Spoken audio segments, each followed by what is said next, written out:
Versailles, 100 years ago, the poisonous spirit of vengeance. It's important for us as a Reformation society to understand Versailles. It's a news story of all news stories. The poisonous spirit of vengeance of Versailles has so badly affected the 20th century. It is impossible actually to understand 20th century history without understanding the disastrous, catastrophic role played by Versailles. The Versailles Treaty, which was signed 28 June 1919, 100 years ago, has to be recognized as the worst failure of a peace treaty ever signed in history. It ushered in 100 years' war. Timed to coincide with the 5th anniversary of the assassination of Archduke Franz Ferdinand and his wife Sophie on their 10th wedding anniversary in Sarajevo by Serbian terrorists, 28 June 1914, which is credited as being the spark that led to the catastrophic First World War. They timed the signing of the Versailles Treaty to coincide with it, and you'll see how it has been celebrated in many ways. The American President Woodrow Wilson, throughout the First World War, would raise the Serbian flag, the flag of the country that started the First World War by murdering the heir to the throne of Austria and his wife Sophie, would raise at the White House on the 28th of June. I mean, can you imagine? And they even sent a congratulations to the people of Serbia on the signing of the Versailles Treaty for these brave acts of patriotism and trust that there'd be many in the future. What brave acts? Assassination, terrorism, murder. The Treaty of Versailles was meant to guarantee peace. They actually called it a peace treaty. But it led to the most violent, destructive century in the history of mankind. You cannot understand the history of the Soviet Union, for example, or of Eastern Europe, without understanding the pivotal role played by the destructive Versailles Treaty of 28 June 1919. Do not be deceived. God is not mocked. For whatever man sows, that shall he reap.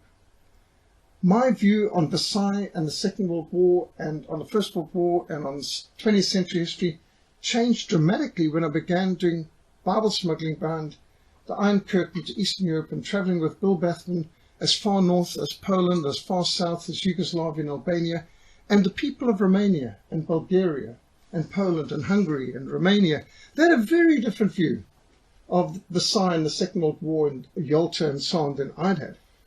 They would say to me, "You betrayed us." What do you mean?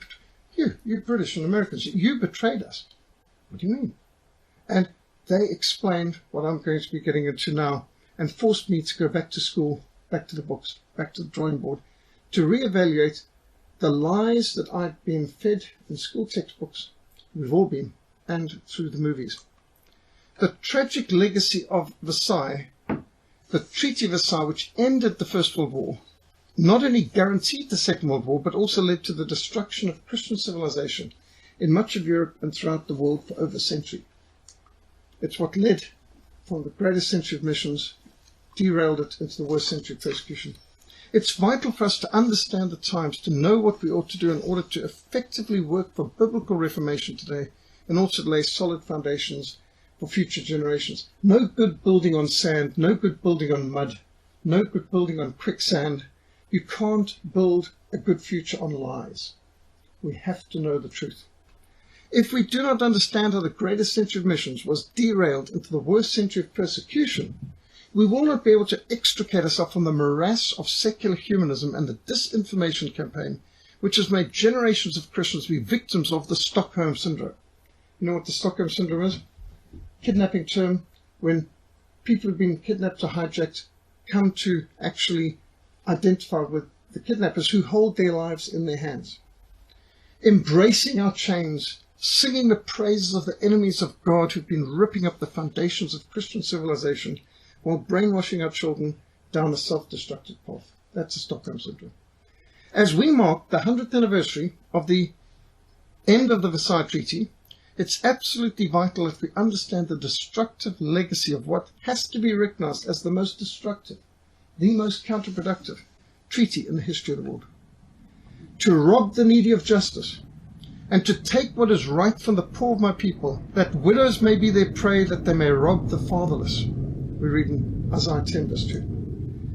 United States Secretary of State Lansing said of the peace treaty But he and President Woodrow Wilson had brought home the Versailles Treaty menaces the existence of civilization. French Marshal Ferdinand Foch said of Versailles, "This is not peace, it's an armistice for 20 years. Pretty accurate. Injustice, arrogance, displayed in the hour of triumph will never be forgotten or forgiven," said British Prime Minister Lloyd George at the end of this treaty, which he was a key architect of. Lord Arthur Balfour of the Balfour Declaration declared, "These three all-powerful, all-ignorant men," referring to Lloyd George of England, Clemenceau of France, Woodrow Wilson of America, "these three all-powerful, all-ignorant men sitting there, carving continents, with only a child to lead them." To understand this, you've got to try and understand it from the German perspective and from the Eastern European and Christian European perspective. After Germany had decisively defeated the Italians at Caporetto, remember, Germany wasn't fighting a two-front war, they were fighting a four-front war. I often speak about the two-fronts war, but there was the Western Front, there was the Eastern Front, then there was the Romanian Front, and the Serbian Front, and there was also the Italian Front. So Germany actually was fighting a five-front war, actually, if you want to be accurate about it. And they were victorious. After Germany decisively defeated the Italians at Caporetto, in fact, it was Lieutenant Erwin Rommel who was the architect of that victory, and he got his Blue Max for that, the highest award that Imperial Germany could give for that, and he started rising up the ranks. Interesting, in Second World War, he was expected to fight to aid his previous enemies, the Italians. And after the Germans defeated Romania and Russia in early 1918, 1 million German soldiers had been released to join their comrades on the Western Front for the last great German offensive of the war, the Western Offensive. Here you've got a picture of First World War. Aerial warfare, trenches, barbed wire, machine guns, gas, flamethrowers, tanks. By April 1918, Ludendorff's armies were back on the Marne River in France, and Field Marshal Sir Douglas Haig, head of the British forces, was issuing the order, "With our backs to the wall, each of us must fight to the end. Every position must be held to the last man, there must be no retirement." The British were staring defeat in the face. But America upset the balance of power in Europe. In the end, the Americans proved decisive. By spring 1918, 300,000 American soldiers were in France. By summer, 1 million, with fresh troops moving at the front lines at 250,000 a month. German morale sank. For 4 years they'd been fighting and winning, and the stalemate on all these fronts was now broken by the American involvement. What Woodrow Wilson called the war to end all wars. On 5th of October 1918, Prince Max of Baden sounded out President Wilson on a peace based on the 14 points that he had laid out in January. 3 days later, Wilson asked Prince Max, would Germany accept the points? On October the 12th, Prince Max gave the assurance his objective of entering into discussions would be only to agree upon practical details for the application of the 14 points to a treaty of peace. Now, Woodrow Wilson offered a 14-point program for peace without any victors, without any vanquished, to end the madness, to stop the fighting, to go back to the drawing board, and no reapportioning of territories, but self-determination of the people concerned to determine where the boundaries would lie, and no violence, no reparations, no apportioning of guilt, and no indemnities, no charging of people to pay for war reparations or anything like this. Let's just recognize it's been a very bad thing, which is actually what the Kaiser offered in 1915, 1916. So now the American president, a neutral, had offered it. Of course, Germany was all for it. But now roadblocks came to peace. Wilson began to add conditions. Safeguards must be provided to guaranteed Allied military supremacy. A democratic and representative government must be established, which they already had. Germany had a parliament. The Kaiser had to go. Why? Well, you need a scapegoat. Prince Max agreed. Sacrificial lamb of the Kaiser. 23rd of October, Wilson took the German peace offer to the Allies, and the British and French After 4 years of bloodletting that had cost them together more than 2 million dead, 6 million wounded, they balked at what they called Wilson's mild terms. They wanted blood. Here's just one of the categorizations of the casualties in the war. How great was this war? Total mobilized, killed and died, wounded, prisoners and missing, total casualties. Percentage of those mobilized casualties. Russia mobilized 12 million, 1.7 million killed or died of wounds and injuries. Nearly 5 million wounded, prisoners 2.5 million, total casualties more than 9 million. 76% of the mobilized men casualties. Go down to France, 8 million mobilized. They also had 76% casualties. The British Empire, literally 8,900,000 mobilized, of which 908,000 were killed and died, 2 million wounded, 191,000 prisoners, total casualties over 3 million, 35% casualties. You go down to Germany, 11 million mobilized, 1.7 million killed, 4 million wounded, over 1 million prisoners or missing, 7 million casualties in total, 64% casualties. 64% of those mobilized either killed, died of wounds, wounded, or prisoners. Absolutely catastrophic.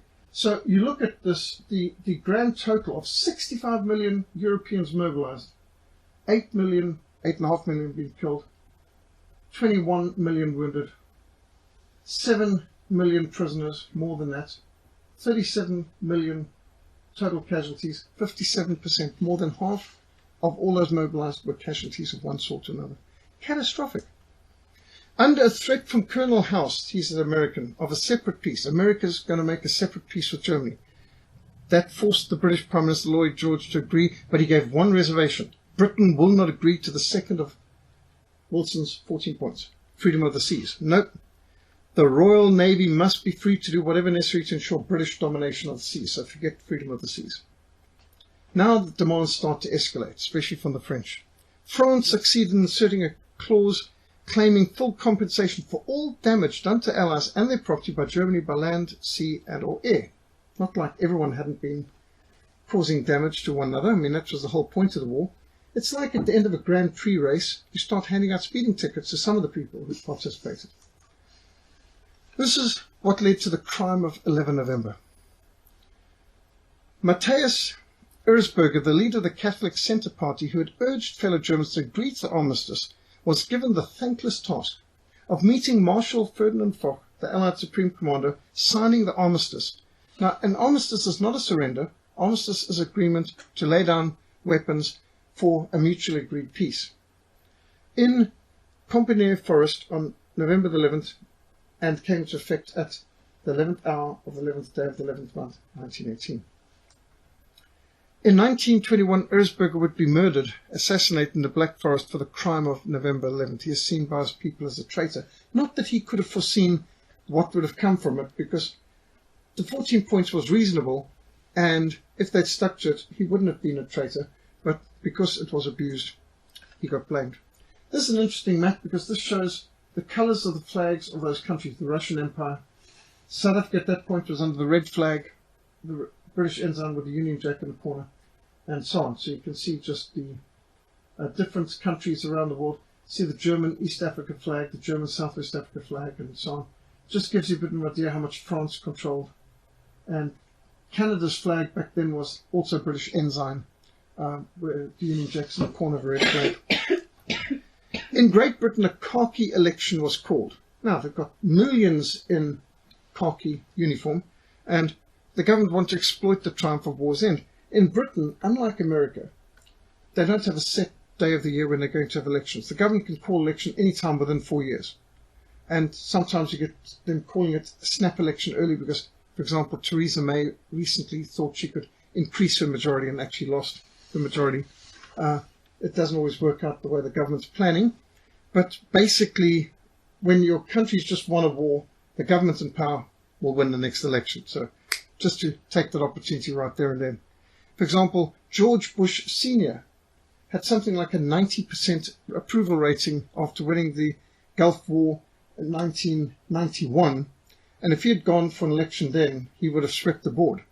But a few years later, he's unpopular again, he lost the election. Just when you call an election, according to the economy and according to the wars, generally determines who wins the election. Lloyd George began his campaign, he's the British Prime Minister, 12th of November, one day after the armistice, with a statesman-like call for a magnanimous, meaning a gracious, generous peace. We must not allow any sense of revenge, any spirit of greed, any grasping desire to overrule the fundamental principles of righteousness. Vigorous demands will be made to hector and bully the government in the endeavour to make them depart from the strict principles of right and satisfy some base, sordid, squalid idea of vengeance and avarice. Avarice, basic greed. We must relentlessly set our faces against that. This echoes Micah 6 verse 8. He has shown you, man, what is good. And what does the Lord require of you? But to do justly, to love mercy, and to walk humbly with your God. But a new theme came through the newspapers. Lloyd George had misread the mood of his country, and of the press baron, Alfred Lord Northcliffe, the Napoleon of Fleet Street, they called him. Fleet Street's where all newspapers came from. Whipped up by Northcliffe's papers, the public rejected such noble statements. They took up the cry, hang the Kaiser. Why? Well, it didn't matter. Forget about logic. Extortion came into it. Ever attentive to popular opinion, Lloyd George was soon pledging to bring home a peace in which Germany would be made to pay the full cost of the war. All sides of the war. They would pay to the utmost farthing, he roared. We will search their pockets for it. We will squeeze the lemon until the pips squeak, was the theme of one Liberal candidate. This was the worst parliament in British history, they say. The parliament elected that December that gave Lloyd George a majority of 340 out of 400 seats, the greatest in British history, has been described as one of the most insular, reactionary and benighted in the annals of Westminster. Stanley Baldwin described them as hard-faced men who looked like they'd done well out of the war. In other words, they were war profiteers. There was a vendetta in Westminster. From the House of Commons to Lloyd George came a letter signed by 237 coalition members, a vengeance telegram demanding the utmost severity for Germany. The signers wanted every last pound of German flesh, apparently oblivious to the consequences of such punitive actions that they were demanding. Now you see the depravity of man. The khaki election of 1918 and the peace of vengeance that British voters demanded that Lloyd George bring home validates insights of George Kennan. Suffering does not always make man better. People are not always more reasonable than governments. Public opinion is not invariably a moderating force in the jungle of politics. There was no mercy. This is a picture of a French occupying soldier in the Rhineland, in the Saar, pointing his rifle and bayonet at some grandfather, unarmed civilian. Why would you do that? Just shows the mentality. Arriving in Paris with a mandate for no mercy, Lloyd George found his resolve to impose a harsh peace, more than matched by George Clemenceau, whose ravaged nation of France had lost 1.3 million of its people killed in the war. Clemenceau had one great love, France, and one great hate, Germany. Clemenceau was determined to impose on La Boche a treaty that would cripple Germany. His fear and hatred were caught in the remark, there are 20 million Germans too many. Hey, just think of today we've got the top man, Bill Gates, is it, who says that there's 6 billion too many people in the world. We need to reduce the world's population down to ideally about 100 million. Well, presumably he plans to be part of that 100 million privilege bunch, and he's the one who's promoting vaccinations and abortions and all these other things dramatically, and puts billions of dollars into that campaign. What do people mean when they say there's so many millions, too many people? Well, it's actually, they're talking about genocide. Romans 1 verse 31 to 32 sums it up. Undiscerning, untrustworthy, unloving, unforgiving, unmerciful, who, knowing the righteous judgment of God, that those who practice such things are deserving of death, not only do the same, but also approve of those who practice them. It was a terrible treaty. Democracy is more vindictive than cabinets. The wars of peoples will be more terrible than those of kings. And this is true. Kings can be so much more ready to forgive than peoples in the street. And the peace the people demanded and got in 1919 would prove more savage. For it is easier for despotic monarchs to forget their hatreds than for democratic statesmen or peoples. Just think of the first exiles of democracy. The day of the trial of Jesus in Jerusalem. Who shall I release? This Barabbas, revolutionary terrorist, murderer, or Jesus of Nazareth? Release Barabbas, crucify Christ. His blood be upon us and upon our children. That's democracy. They choose Barabbas and they crucify Christ. This is in great contrast to Vienna. At the end of the 25 years of French Revolutionary and Napoleonic Wars, the Congress of Vienna in 1815, Castlereagh of England, Metternich of Austria, Alexander I of Russia, and Frederick William III of Prussia, the coalition that had destroyed Napoleon's empire, sat down at the same table with Napoleon's foreign minister Talleyrand to create new structures to ensure peace for Europe. And in fact, the boundaries they drew were pretty good boundaries, and they held for almost a century. And with the exception of southeastern Europe, which was under control of the Ottoman Empire, where there were lots of wars to free them from the Ottoman Turks, creating free countries of Romania and Bulgaria and Greece and so on later. But aside from the Balkans, as they call it, the southeast, and Italy that united itself as well, but the other boundaries basically held, showing that the Peace of Vienna was far more successful. Now, some people say, well, the reason why the Peace of Vienna was so successful compared to the Peace of Versailles is that Peace of Vienna, there were no American representatives, which isn't actually fair, because Woodrow Wilson wasn't the only problem. Clemenceau and Lloyd George were also the problem. There were a lot of problems there. So you can't just blame the Americans. But still, Versailles was a disaster. Vienna was super successful. In fact, British troops wouldn't have to come into Europe again for another 99 years after the Battle of Waterloo. So the Congress of Vienna was one of the most successful peace treaties in history, which is something that should have been studied by the people at Versailles. Also, you can contrast Versailles with the Treaty of Brest-Litovsk. When Germany defeated Russia, and that was the biggest front, of course, was the Eastern Front. And Germany had advanced this far into Russia. And Germany had liberated Finland, Estonia, Latvia, Lithuania, Belarus, Poland, Ukraine, all the way down to Georgia. Even the Crimea was under German control. When they stopped at Brest-Litovsk, there it is, and what used to be Poland, and now is part of Russia. And they sat down at Brest-Litovsk, the Germans and the Russians and the Austrians negotiated the terms which gave self-determination and freedom to Finland, Latvia, Lithuania, Estonia, Georgia, Poland, and Ukraine. You look at that on the map and you think, how advanced? In fact, that looks very much like what the map of Europe looks like today. The trouble is, Versailles undid this, forced the Germans to hand all this back to the Soviets, and Ukraine was betrayed twice, in the First World War and the Second World War, by the Allies, as the people told me there. And Latvia, Lithuania, and Estonia, and Poland, and others told me how they were betrayed by the Allies after they'd been liberated by the Germans, twice. But though Germany's fate was to be decided at Versailles, you see here the Russians, the Germans, and the Austrians sitting at the same table. No German was invited to Versailles, for the Allies came to Paris to punish them as the guilty nation responsible for destroying the peace that just about every country had taken part in. It was sights like this that excited the indignation of Germans. A war hero with an iron cross, amputated leg, having to sit on the street corner begging to survive after the so-called Weimar Republic came in.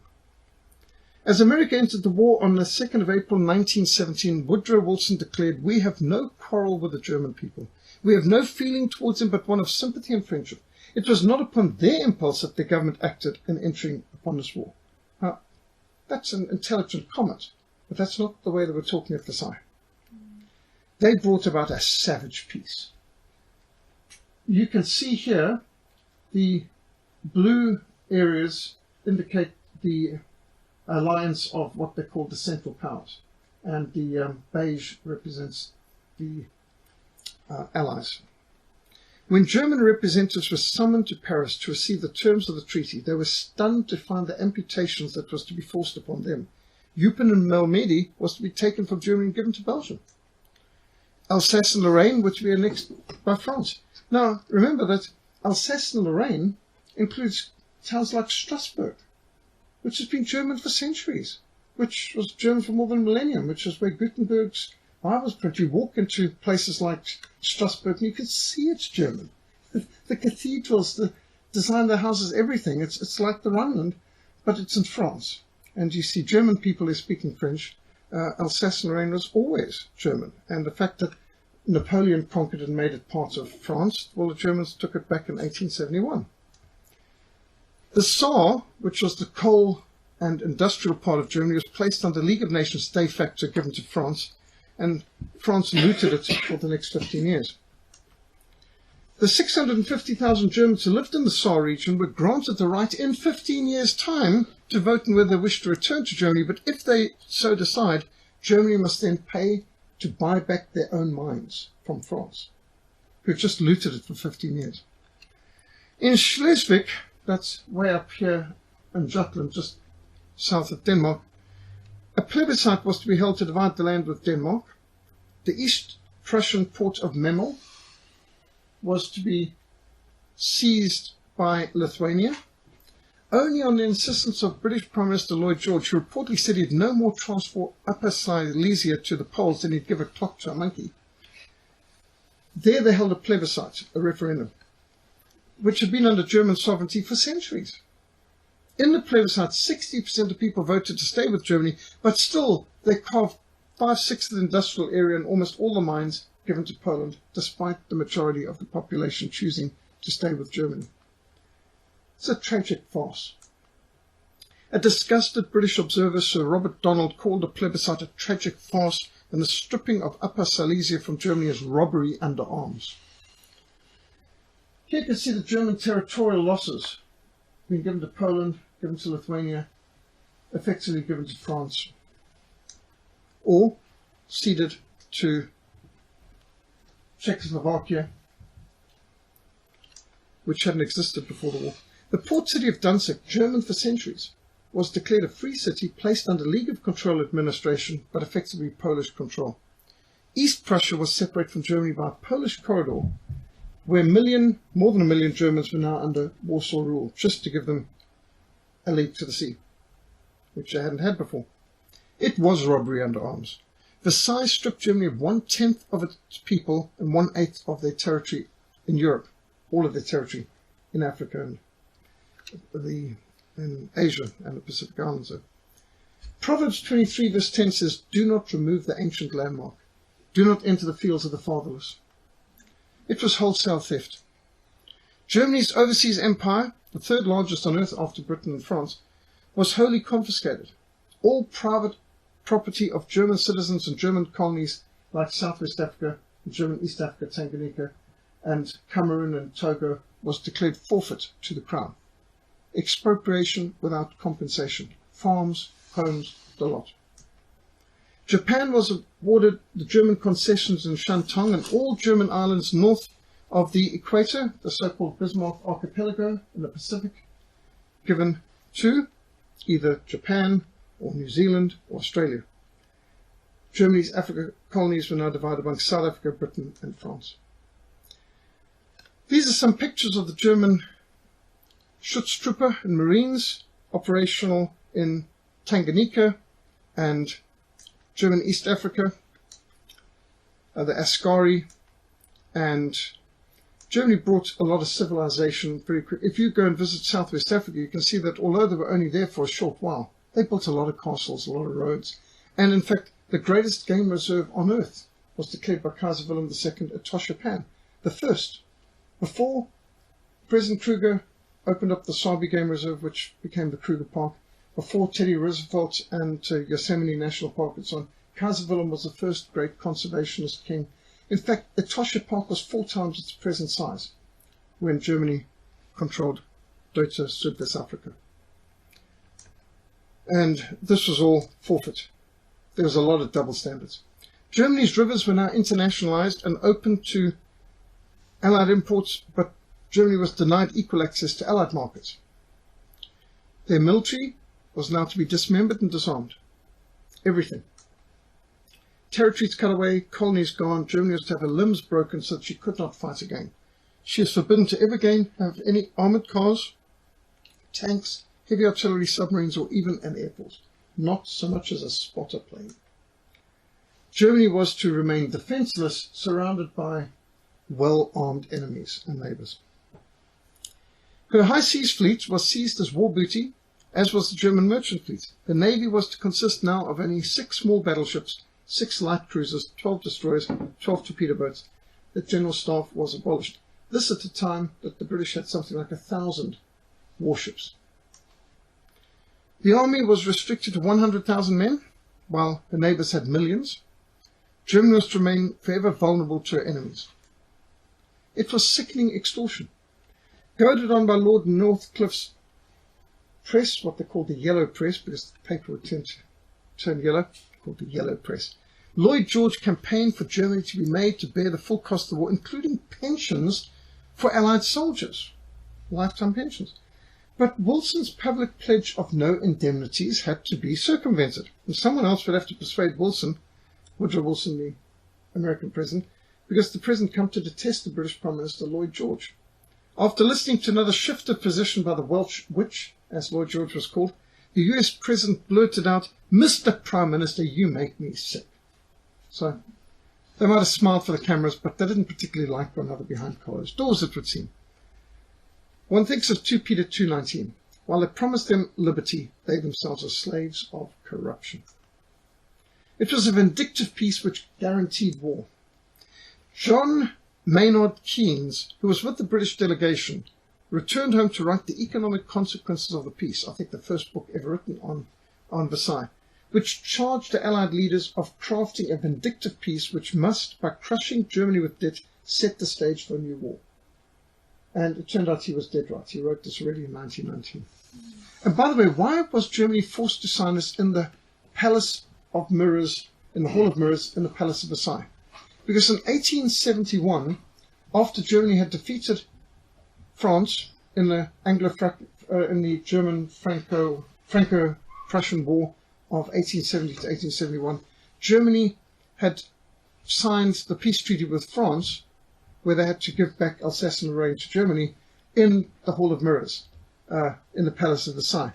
And to add insult to injury, the Chancellor of Germany, the Iron Chancellor, Otto Bismarck, depicted here in light uniform, Otto Bismarck negotiated in this Palace of Mirrors with the different German kings and princes to recognize the Prussian king as the Emperor of Germany. And this, of course, stung the French, that their weak German neighbor that they had invaded multiple times, ransacked across in the 30 Years' War, the 7 Years' War, the Napoleonic Wars, looted and pillaged and destroyed Germany over and over and over, that now Germany would unite its many different little kingdoms under one empire, and they would do it after having defeated Napoleon III, who had declared war on Germany. I mean, France was the aggressor. And they did it in the Palace of Mirrors. So you see how things sort of go. There's a lot of symbolism. Just like the Japanese began the war with America by sinking their battleships. So the Americans forced the Japanese at the end of the war to come onto a battleship in Tokyo Bay to sign the peace. There's this kind of symbolism. You'll see more of it later. Then there was a reparations scam. The British were behind the scheme to include pensions and reparations. This has never been done in the history of the world before. But for the damage done to the British Isles by aerial or naval attack was so minimal, and the confiscation of Germany's merchant fleet had more than replaced British loss at sea. Britain was entitled maybe to perhaps as much as 1 or 2% of reparations, if such was even ethically right. However, Germany could be made to make the pensions of millions of British soldiers for the rest of their lives. Britain's share of reparations could soar to more than 20%. But including pensions would also triple the reparations bill for Germany. 55 billion, gold marks. It was fraudulent idealism. Lloyd George now enlisted South Africa's Jan Smuts, a lawyer who one historian called the great operator of fraudulent idealism, to persuade Woodrow Wilson that forcing Germany to fund the pensions of Allied soldiers would not violate his pledge of no reparations, which is quite a bit of mental gymnastics there. It was illogical. An outraged US delegation implored Woodrow Wilson to veto this reparations bill, arguing it did not follow logically from any of his 14 points. Logic? Logic? I don't give a damn about logic, snarled Wilson.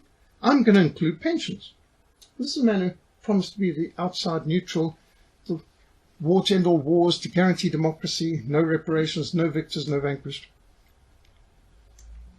Henry White, one of the 5 members of the official United States delegation, reflected the dejection and disillusionment of the idealistic Americans. We had such high hopes of this adventure. We believed God called us. And now we're doing hell's dirtiest work. In 1920, the Allies would set the final bill for reparations at 32 billion gold marks, an absolutely impossible sum for anyone, even the greatest industrial nation on earth. Isaiah 61 verse 8, for I, the Lord, love justice. I hate robbery and iniquity. Why has the 20th century been such a colossal, disgraceful shambles of a mess? Look no further than Versailles. God hates robbery and injustice. Then there was the myth of war guilt. Under Article 231 of the treaty, the War Guilt Clause, Germany was forced to confess to and accept full responsibility for causing the war and all the damage done. Under Article 227, the Kaiser was declared a war criminal, to be arrested and prosecuted. He was given sanctuary in Netherlands, who would not extradite him, to their credit, forcing the Germans to confess to an historic crime and to agree to a lie that they alone were to blame for the war was as foolish as it was unjust. Here's the War Guilt Clause 231. The Allied and Associate governments affirm, and Germany accepts, the responsibility of Germany and her allies for causing all the loss and damage to which Allied and Associate governments and their nationals have been subjected as a consequence of the war imposed on them by the aggression of Germany and her allies. This has never been done in any treaty at the end of any war in history before. This is absolutely unprecedented. And Kaiser Wilhelm was not a warmonger. By 1914, Kaiser Wilhelm II had been in power for 25 years and he had never fought a war. Now, in that same time, Winston Churchill had fought many wars. In fact, you read Winston Churchill's his own biography on the war in Afghanistan. He said, we went into this village of Afghans, and when we left, there wasn't one person alive, man, woman, or child. We killed them all. He speaks about shooting the wounded after the Battle of Omdurman, which he is part of the last cavalry charge, in the British divisional cavalry charge. He speaks about supporting the scorched earth concentration camp policies in the Anglo-Boer War. He had been involved in so many personal wars, and as Home Secretary, he ordered the tanks in to open fire on the civilians in Dublin, in Ireland, during the Troubles there. He ordered poison gas to be dropped on Kurdish tribesmen up in Iraq when he was the Colonial Secretary, because they wouldn't pay their taxes and things like that. Winston Churchill was a warmonger. He was the one who wanted the First World War and the Second World War and worked for as First Lord Admiralty in the First World War and as First Lord Admiralty in the Second as well at the beginning. But Kaiser Wilhelm had never started a war, ever. In the 2 Moroccan crises, he was the one who backed down. Now, if you look here at the allocation of funds, you can see the circles indicate peacetime budgets converted to US dollars in 1914. And then the columns indicate the number of men under arms. So Britain looks like they don't have a very big military. It's only 338,000. But notice they're spending more money than Germany, $395 million. But that's because the Navy is very expensive. And they're putting not a lot of men, but they're a lot of money into the Navy, which is the greatest Navy on earth. Germany has an army not much bigger than that of France, and France's population is a lot less, and France and Germany are both spending exactly the same amount of money on their armies. Italy has a smaller amount. Austria-Hungary, almost half the amount of Germany. But Russia's got an army almost double the size, and they are involved in not quite double, but almost double the amount of money putting into the Russian army as Germany was. So Germany is not a militaristic giant in Europe, even though she had a population about double that of France. She didn't have a large army or larger amount of expenditure than France had even, and a lot less than Russia. And she basically had enemies on each of her borders. You look at the British Empire, and you see how much territory the British occupied. Now, they're saying Kaiser Wilhelm's a warmonger and an imperialist who wants to dominate the world. Sorry, that's what Britain's doing, that's what France is doing, that's what Russia and America is doing. But Germany didn't have much to compare with what the British had conquered. Did these countries just plead with the British to come there? Well, some countries did ask Britain to come and provide them with a protectorate, like Lesotho, Swaziland, Swaziland. There were some places that asked the British to come and protect them from slavery, and Nigeria and so on, but a lot of these places were actually invaded or conquered. Though Kaiser Wilhelm had given the Austrians support to act against the rogue state of Serbia that was terror sponsoring, when the Archduke Franz Ferdinand was murdered by Serb terrorists on 28th of June, by the last days of July there was no monarch in Europe trying more desperately to stop Europe's plunge to war than Kaiser Wilhelm. Nobody did more to try and stop the war than Kaiser Wilhelm. It wasn't Kaiser Wilhelm's idea. It wasn't his initiative. It was the Serbian government who gave the weapons and the training and the money to the terrorists who murdered Archduke Franz Ferdinand, the heir to the Austrian throne, and his wife on the 10th wedding anniversary in Sarajevo. Serbia started the attack. Russia mobilized against Austria. Germany mobilized against Russia in support of Austria. France mobilized against Germany, and then Britain mobilized against Germany. Kaiser Wilhelm was one in the chain. He wasn't the initiator, and he certainly wasn't the sole responsible agent. In 1914, Kaiser Wilhelm II said, "It's not I who bears the responsibility for the disaster which now threatens the entire civilized world." His head of the Navy, Admiral Tirpitz, said, "This war is really the greatest lunacy ever committed by the white races." I could say a big, heavy amen to that.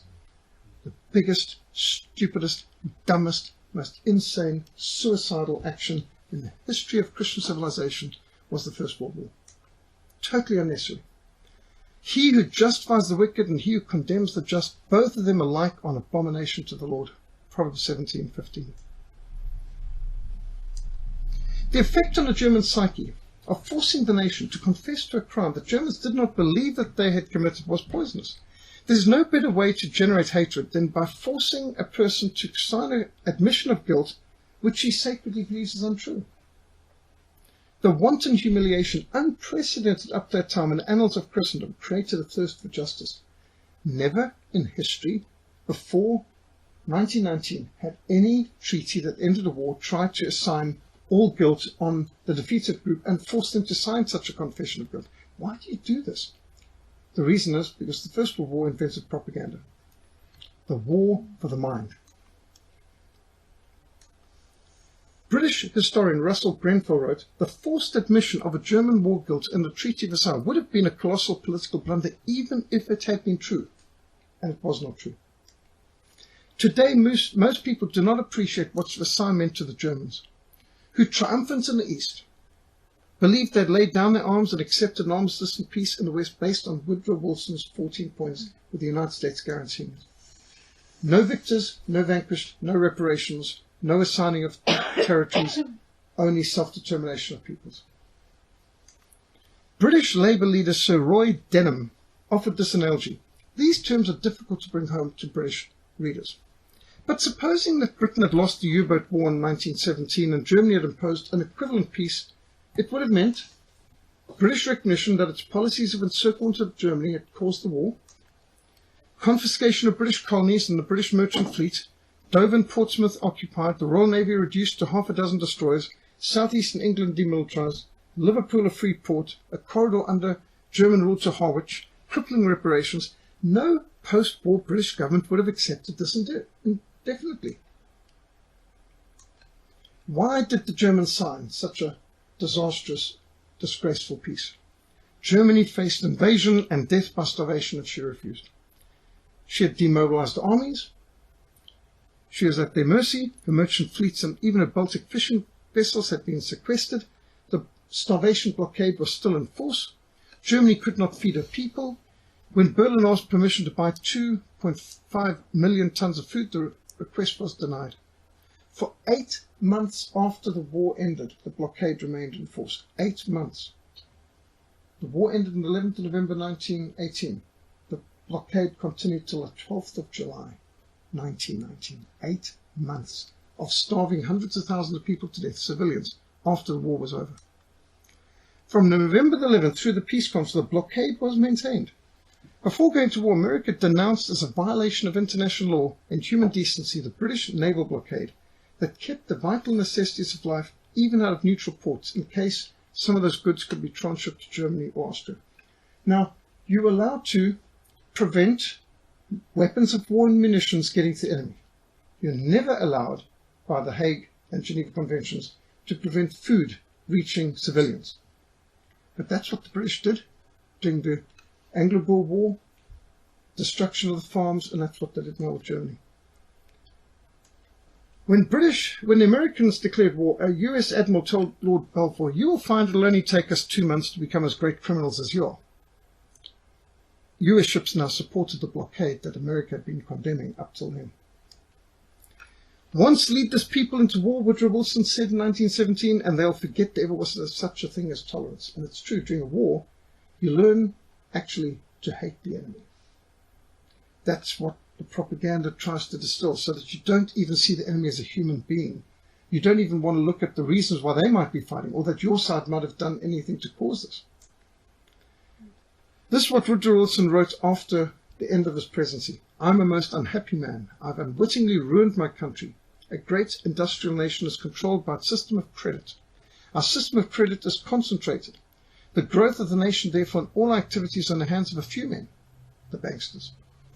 We have come to be one of the worst ruled, one of the most completely controlled and dominated governments in a civilized world, no longer a government by free opinion, no longer a government by conviction and the vote of the majority, but a government by the opinion and duress of a small group of dominant men."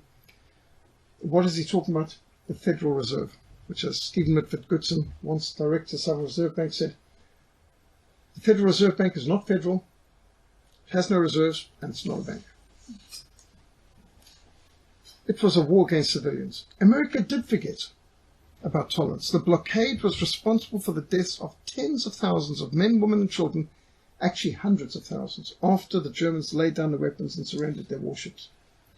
Its architect and chief advocate had been First Lord of the Admiralty, Winston Churchill. Churchill said, "Our aim is to starve the whole population, men, women, and children, old and young, wounded and sound, into submission." It was war in peace. The war was over. But on the 3rd of March 1919, 4 months after Germany accepted an armistice and laid down their arms and demobilized their armies, Churchill rose exultant in the House of Commons to declare, "We are enforcing the blockade with rigor, and Germany is very near starvation." It was worse than war. There's a picture of children in Austria under starvation. You might know that that's Emily Hobhouse, who alerted the world to what the British were doing in the concentration camps of South Africa. She was mobilizing British opinion and aid through neutral countries to try and get food to the people starving in Austria and Germany, and being called a traitor in her country for doing so. 8th of March 1919, Daily News wrote, "The birth rate in the great towns of Germany has changed place with the death rate. It is tolerably certain that more people have died amongst the civil population from blockade than have died in the battlefield." They're reporting this with joy. You see, our Navy's winning the war by starving the civilians. Even the entreaties of brave little Belgium, for whom the British had said they'd gone to war, fell on deaf ears. Herbert Hoover, who would be credited with saving a starving Belgium, he won the Nobel Peace Prize for his efforts in helping the starving during and after the First World War, spent as much time arguing with the British about getting food to Belgians, wrote US historian Thomas Fleming. "The poor little Belgium of British propaganda meant little to the British admirals and bureaucrats because they were blockading them. Churchill, who favoured letting the Belgians starve and blaming the Germans, called Hoover, who later became American President, Herbert Hoover, a son of a bitch for trying to deliver food to starving civilians. Can you imagine? That's Winston Churchill. Americans have been brought up not to kick a man in the stomach after he had licked him, said Hoover. We have not been fighting women and children, and we're not beginning now. That's what Herbert Hoover said.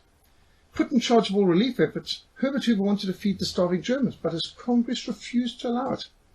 In February 1919, US Congress appropriated $100 million for food, but Germany was not to get one loaf of bread, not one bowl of soup.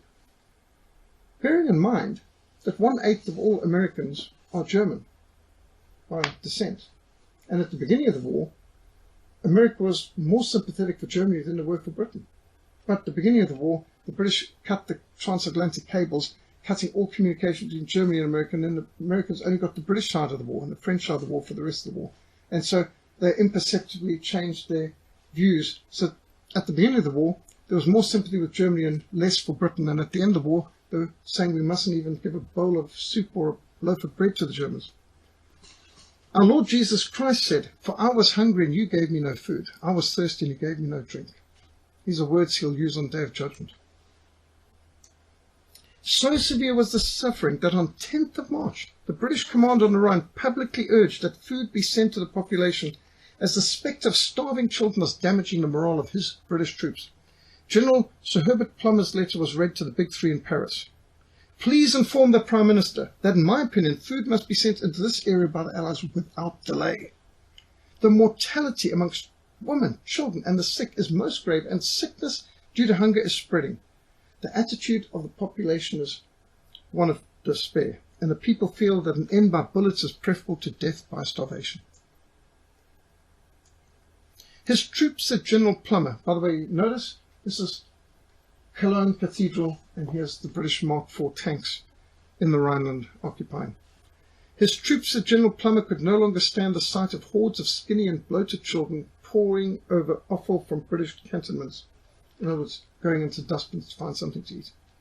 Pope Benedict XV's plea for an end to the blockade was also ignored. And of course, Emily Hobhouse's pleas. One visitor to Germany who's witnessing it all wrote, "The starvation is done quietly and decently at home. And when death comes, it comes in the form of influenza, tuberculosis, heart failure, or one of the new and mysterious diseases caused by the war, and carries off its exhausted victims. In Frankfurt, even as late as March 1920, the funerals never ceased all day." In 1938, a British diplomat in Germany was asked repeatedly, why did England go on starving our women and children long after the armistice? Good question. Freedom and bread would become a powerful slogan in the ascent to power of the new National Socialist Workers' Party. Decades later, Herbert Hoover, a former president and senior statesman, was still decrying the post-armistice starvation blockade of Germany as a wicked thrust of Allied militarism and punishment that constituted a dark chapter in human history. You know, at the beginning of the 20th century, the most respected people on earth were the Boers. The most despised people on earth were the British because of what they were doing to the Boers. President Paul Kruger was the most honoured statesman in the world, and sympathy in the world was all for the Boers and all against the British. During and after the First World War, there was an absolute revulsion around the world for the British, for this hunger blockades, this terrible atrocity and so on. And so you've got to understand the influence of propaganda that could have got to a stage where the British suddenly were the leaders of the free world, and Germany was the worst, and the Boers were even more demonic. The power of the media to switch people's perceptions, to demonize the victims and to victimize the villains. I'm quoting from Herbert Hoover still, nations can take philosophically the hardships of war, but when they lay down their arms and surrender on assurances that they may have food for their women and children, and then find that this worst instrument of attack on them is maintained, then hate never dies.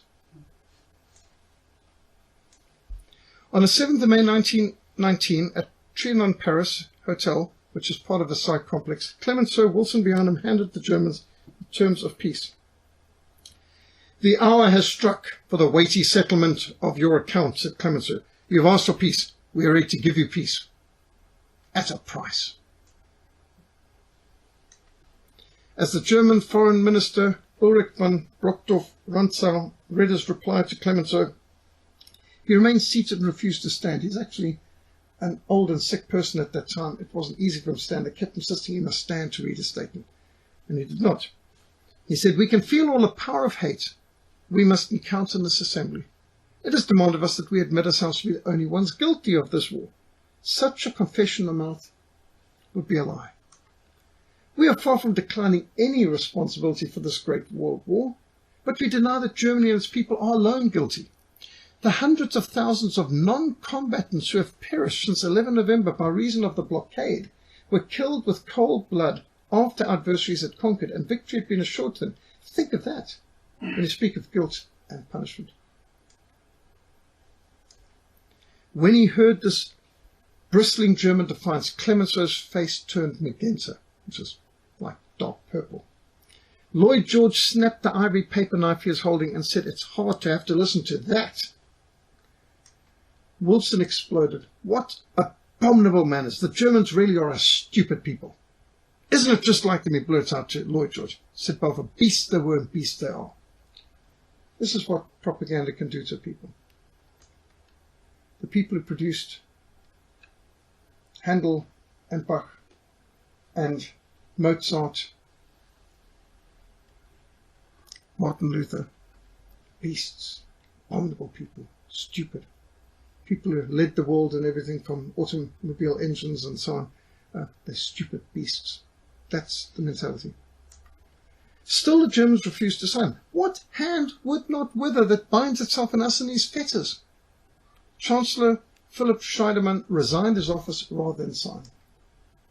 But with families starving, Bolshevik uprising in Munich, Cologne, Berlin and Budapest, Trotsky's Red Army driving into Europe, Czechs and Poles ready to strike Germany from the east, Marshal Foch preparing to march on Berlin at the head of an American, French, British army, the German government capitulated. Remember the background, the context of Versailles is, this is immediately after the Bolshevik Revolution.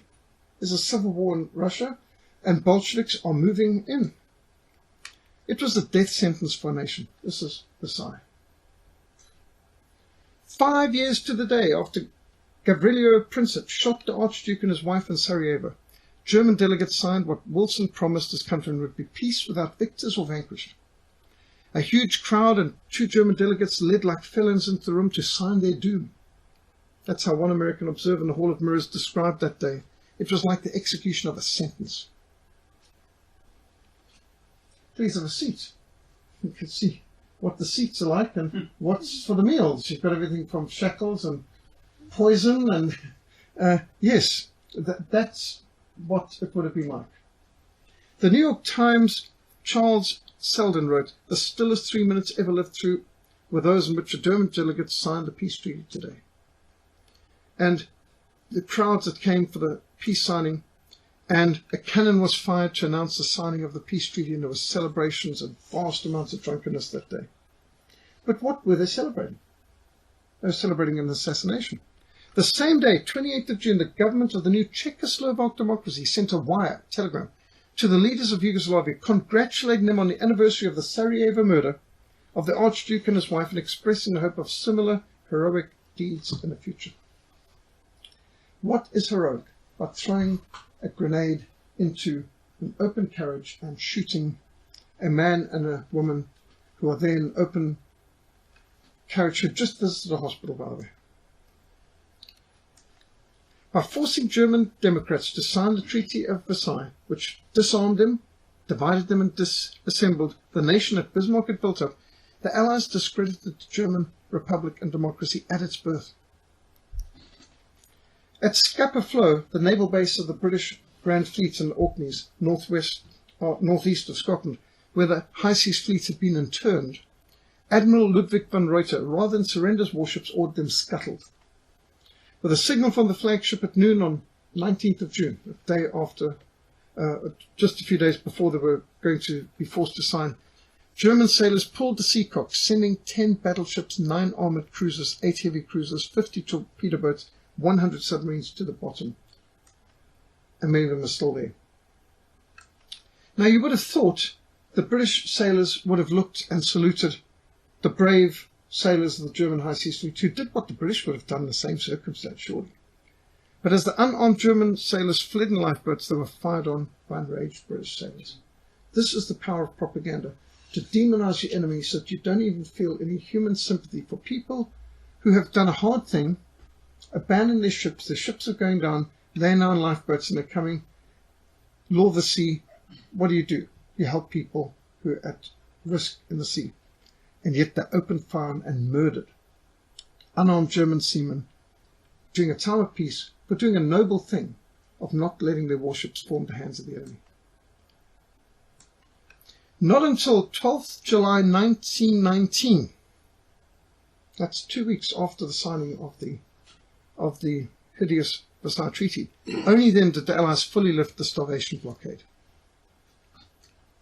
When Admiral von Reuter returned to Wilhelmshaven 1920, thousands of Germans thronged the docks to hail him as the last hero of the High Seas Fleet. The Germans felt utterly betrayed, and they blamed America. President Wilson, as a hypocrite in the Versailles Treaty as the vilest crime in history, said the Social Democrat, he's a leftist, Scheidemann, who had brought down his government rather than sign. If these are the peace terms, then America can go to hell, said General Ludendorff. Now, why are they blaming President Wilson? Because it was on his promise that they laid down their weapons when they were victorious. They hadn't been beaten. There wasn't a foreign troop on their soil. They laid down on the basis of no victors, no vanquished, no portion of territory, no portion of blame, no reparations, self-determination of peoples. They said yes. That's in fact exactly what the Kaiser offered in 1915, 1916 anyway. Now, many who believe in the rule of law believe in the sanctity of a contract. Your word is your word. Your word is your bond. You say what you mean what you say. But a contract in which one party is not allowed to be heard and is forced to sign at the point of a gun is invalid. I mean, if somebody holds you up and forces you to give your PIN for your bank card, what's the first thing you're going to do when you get home? Cancel the bank card. Try and reverse because it's not of your free will that you gave him the PIN code to your bank card. It was at the point of a knife or a gun. And so Germany signed the Treaty of Versailles only when threatened that should she refuse it, the country would be invaded and the people further starved. Though Napoleon's foreign minister Talleyrand had been invited to Vienna to negotiate the peace of Europe, no German had been invited to participate in designing the treaty in Paris. Francesco Nitti, the Prime Minister of Italy when Versailles was signed, in his book The Wreck of Europe, expressed his disgust at the injustice. Remember, Italy fought on the side of the Allies in the First World War. In the old canon law of the Church, it's laid down, everyone must have a hearing, even the devil. Etiam diabolus auditor. Even the devil has a right to be heard. This was understood. It doesn't matter how guilty you think the person, he's still got a right to a defense and to be heard, due process of law and so on. That's in the Dark Ages. But now the new democracy, which proposed to install the society of the nations, did not even obey the precepts of the Dark Middle Ages held sacred on behalf of the accused. The accused had no rights. From the hour of signature, the Germans never felt bound. Vorwärts, the unofficial voice of Berlin, said, "We must never forget it's only a scrap of paper. Treaties based on violence can keep their validity only so long as the force exists. Do not lose hope, the resurrection day comes." When people extort you, it doesn't mean that when you're out of their grips that you won't call for the police, the law, try and reverse things, try to get back what has been stolen from you. The British went from having 1/5 of the world's land surface to having 1/4 of the world's land surface and 1/4 of the world's population, the largest empire in the history of mankind.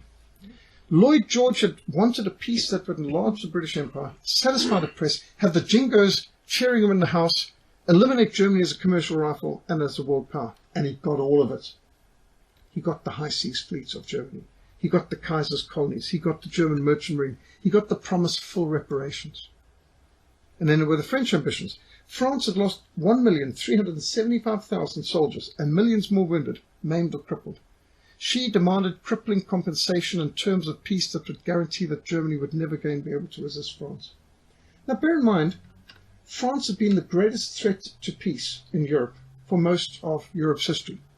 France was the one invading everyone. I mean, this is what Britain spent most of its time fighting the French. My father's comment as a member of the 8th Army in the Royal Artillery for 6 years, I can't believe we ended up wasting our time fighting with the French twice. Because to the average Englishman, France was the enemy. France and Britain had always been enemies. Crécy, Agincourt, I mean, this is what the Napoleonic Wars were about. Napoleon and the French were the biggest threats of Europe. They were rampaging over all of Europe. They took everything, from Spain all the way through to Moscow. And so France was considered the great threat. France had declared war on Germany in 1870 when they had the Franco-Prussian War. And they mobilized against Germany before Germany mobilized against them. So mobilizations, declaration of war effectively. That was the way it worked then. And so France is acting like they were the victim. If they had managed to win, they would have been very happy to steal what they could. But the fact that they hadn't won, they needed the British and the Americans to be able to get them out of it. They never managed to win the war. They managed to lose it, and it was without the British and French, Paris would have fallen. But they wanted Germany to never be able to resist them again.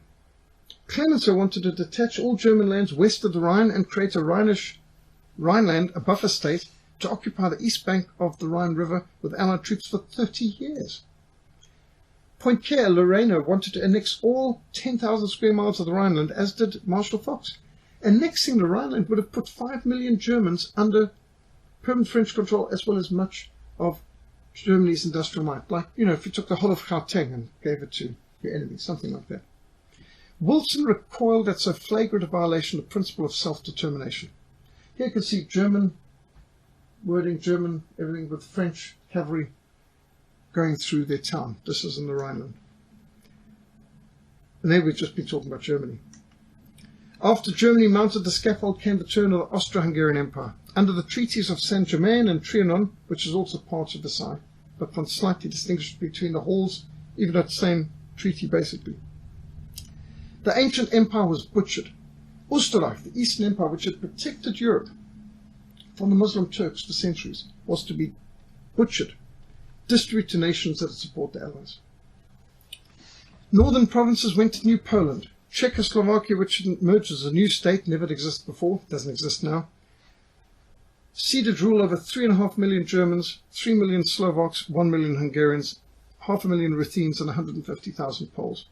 All of them resented in varying degrees being forced to live in a country dominated by 7 million Czechs. Czechs weren't even a majority in their own country.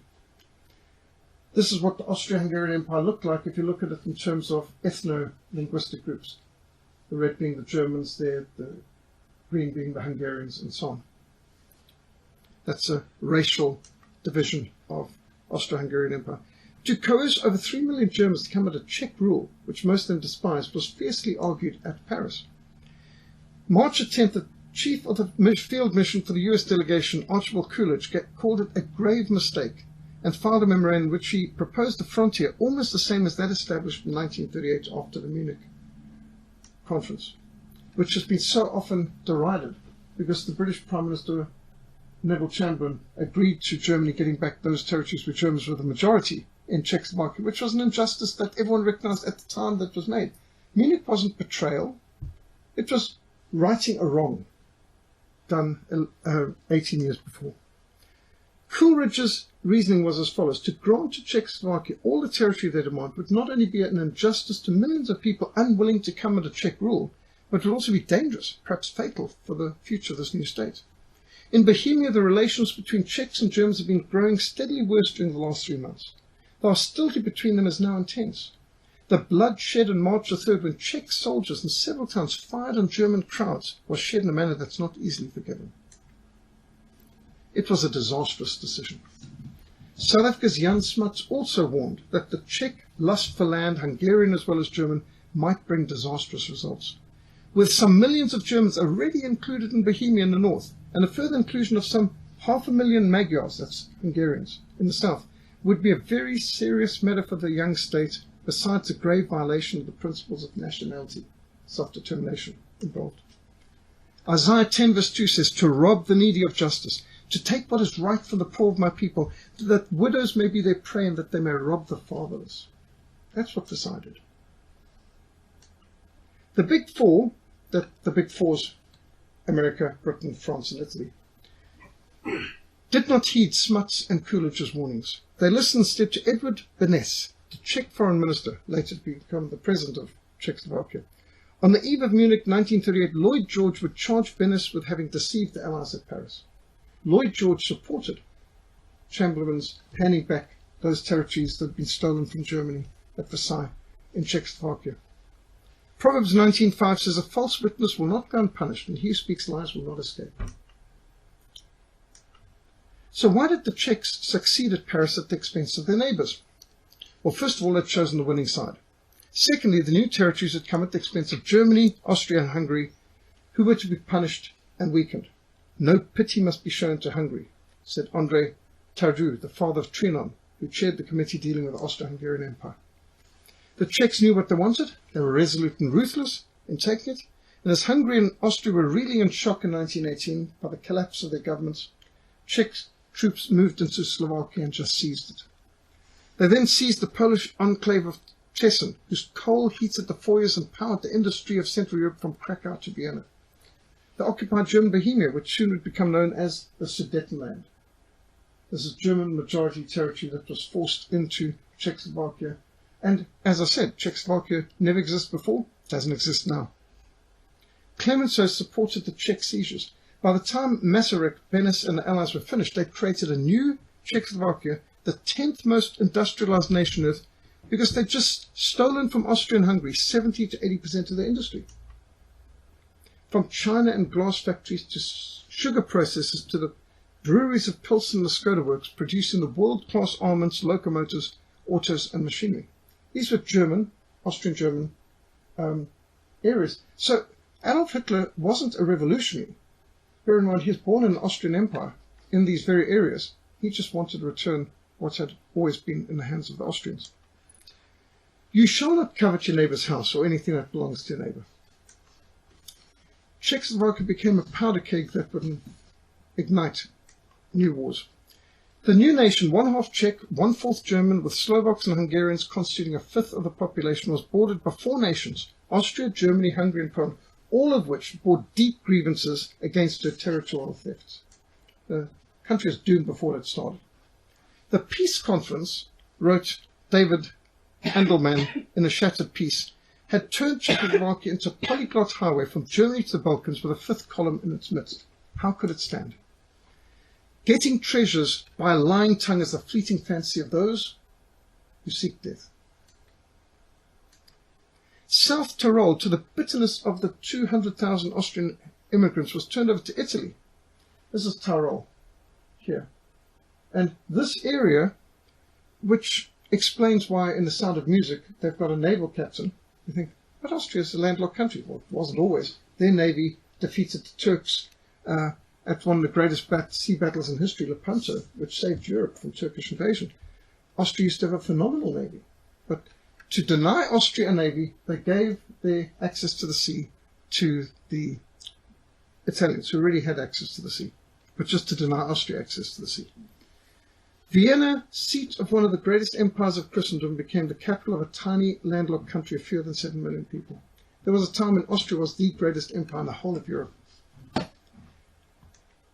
Hungary, however, was another victim of every sort of prejudice, design, ultimate diplomatic and political error of the powers gathered in Paris, and there was no advocate. Nobody spoke up for Hungary. By the Treaty of Trianon, signed, and Trianon, remember, was also part of Versailles, signed the 4th of June 1920, Hungary was mutilated. The kingdom was reduced from a great imperial domain of 125,000 square miles to a landlocked nation of 36,000 miles square. Transylvania and the 2 million Hungarians residing there went to Romania as a reward for joining the Allies. I often wondered why I met so many Hungarians in Romania, in Western Romania. I discovered when I studied this treaty. Slovakia was handed over to the Czechs. Other Hungarian lands went to the kingdom of the Serbs, the Croats and the Slovenes. Yugoslavia, a country which never existed before and doesn't exist now either. Just a creature of Versailles to punish Austria. Hungary, which might have played a key role in Clemenceau's cordon sanitaire, instead became a victim on every side. The US Congress refused to approve the Treaty of Trianon, and in August 1920 signed a separate peace. Hungarians still regard the imposed peace of Trianon as a national crucifixion, as you can see with this painting here. The greatest national disaster to Hungary since the Battle of Mohawks in 1526, where the king was killed and Budapest was looted and 200,000 of people were led into slavery, which led to a century and a half of Muslim Ottoman Turkish occupation. They said this is the worst disaster in our nation's history since the Battle of the Mohawks in 1526. On February the 1st, 1918, Wilson promised the world there shall be no annexations, no contributions, no punitive damages. People are not to be handed about from one sovereignty to another by an international conference. Self-determination is not a mere phrase. Every territorial settlement involved in this war must be made in the interest and for the benefit of the population concerned, not as part of any mere adjustment or compromise of claims amongst rival states. That's what he promised. That's what he betrayed. What Wilson promised to the world and those nations who laid down their arms would not happen is exactly what happened with his collusion. Joseph Cardinal Menzetsky, the primate or religious leader of Hungary, looked back in his memoirs upon the injustice done to his people at Paris. Beneš and Masaryk had showed fraudulent maps and made up statistics to the other delegates at the conference, and President Wilson had proclaimed the right of self-determination, but this principle was completely ignored when the Allies locked off 2/3 of Hungary. Nobody bothered to ask their people what their wishes were. Of the 18 million people under Hungarian rule in 1910, 10 million were taken away. Of the lost 10 million, at least 3 million were ethnic Hungarians. Hungarian bitterness about the Wilsonian peace was as deep as it was in Germany. This is why Hungary was one of Germany's allies in the Second World War. You can see every neighbor of Germany basically benefited from stealing some parts of their territory. At Paris, Germans, Hungarians, Austrians had no right of self-determination. Germans were handed over to Denmark, Belgium, France, Italy, Czechoslovakia, Poland, and Lithuania without their consent. Plebiscites were granted to people who wanted to break free of German rule, but in Alsace, Lorraine, and Danzig, and the Corridor, and Memel, and Bohemia, and South Tyrol, Germans were denied any plebiscite or voice to choose which nation they wanted to belong to. 3 million Hungarians had been forced marched into other nations. By 1920, 885,000 Hungarians were under Czech rule, 1.7 million under Romanian rule, 420,000 under Serb rule. Interesting, in Romania, the man who started the revolt that led to the Christmas Revolution in Romania to overthrow the dictatorship of Ceausescu was a Hungarian Reformed pastor. I often wondered, why is there a Hungarian Reformed pastor? In fact, they were some of the strongest churches in the western part of Romania. These were all artificial countries that could not last. The little entente of Romania, Czechoslovakia, and Yugoslavia was created partly out of fear of Hungary, whose lands and people each one had stolen. And although it was promoted by and allied with France, serious statesmen like George Kennan regarded it with scorn. The little entente on which the Czechs, with French encouragement, have tried to base their security was an artificial, unwise arrangement, founded in the quicksands of the vengeful, emotional, unrealistic spirit that dominated French policy in the wars in the years just after the First World War. As for the newborn nations created at Paris, they were almost as multi-ethnic as the old Habsburg Empire of Austria, but lacked their lineage, history, moral authority. Czechoslovakia was only half Czech. Germans, Slovaks, Hungarians, Poles, and Ukrainians had been handed over to Prague. See Yugoslavia here. Here's Yugoslavia. It was Serbia who started the war, was rewarded by being given 6 other nations. Vast amounts which don't exist anymore. Yugoslavia includes Slovenia, Croatia, Montenegro, Bosnia, Macedonia. The kingdom of the Serbs, the Croats, and the Slovenes contained Bosnian Muslims, Montenegrins, Hungarians, Bulgarians. The last were forcibly transferred to the new kingdom by the Treaty of Neuilly. Why? Well, because the Bulgarians were on Germany's side in the First World War. So punish them, give a whole lot more of their people over to be ruled by Serbia, who started the war in the first place. Poland was a polyglot nation. In a 1931 linguistic census, Poles formed only 68% of the total population. The Ukrainians were 13.9%, Yiddish-speaking Jews 8.7%, Belarusians 3.1%, Germans 2.3%. Minorities made up about 1/3 of the population. In specific areas, they were a dominant majority. Woe to him who builds his house by unrighteousness and his chambers by injustice. Jeremiah 22:13.